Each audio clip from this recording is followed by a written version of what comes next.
Hey, I want to talk to you about the Paris incident because I know you did an episode on the show about it, and I haven't spoken to you since then. I've had your family members on, but I think that I don't know that everybody understands how horrific that experience must have been for you.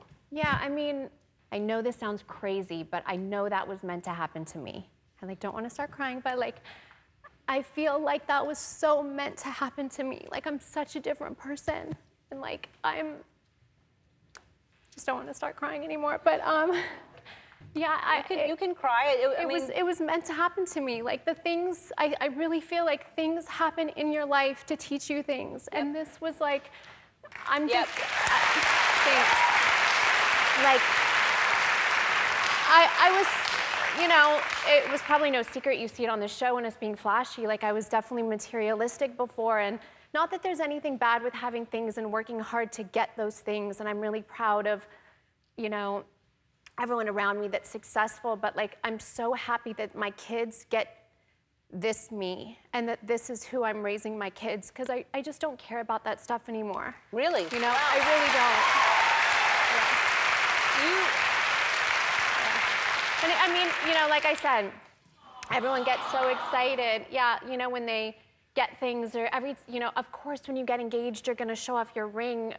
People, if they get a new car, I don't care what kind it is, you get so proud and you get so happy and you show that off on social media. But it's not worth it. I don't care about that stuff. I don't care to show off the way that I used to, even though there's nothing, truly, it's okay if you're proud of that, and you work so hard and you get something.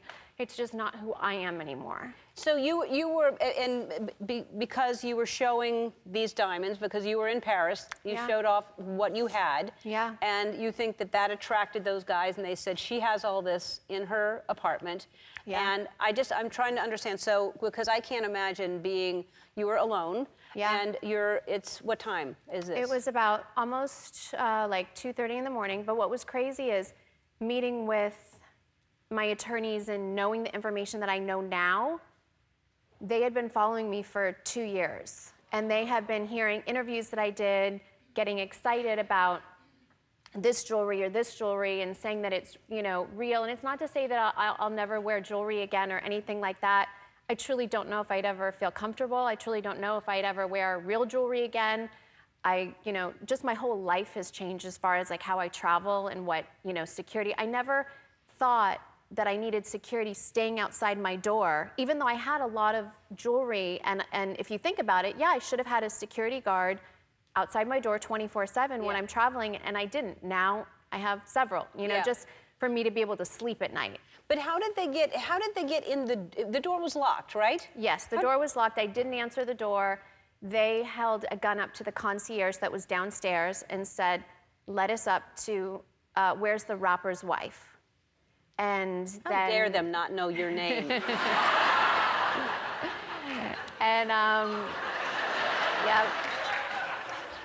All right, so let us up to the rapper's wife. Yeah, they let him up to the room, and he opened the door for them. Handcuffed, but opened the door. So he must have called the police right away once, or did they probably held on to him so he wouldn't call the police? They had handcuffed him and tied him up in the stairwell so he couldn't. So when they left, I... Were you awake or were you asleep?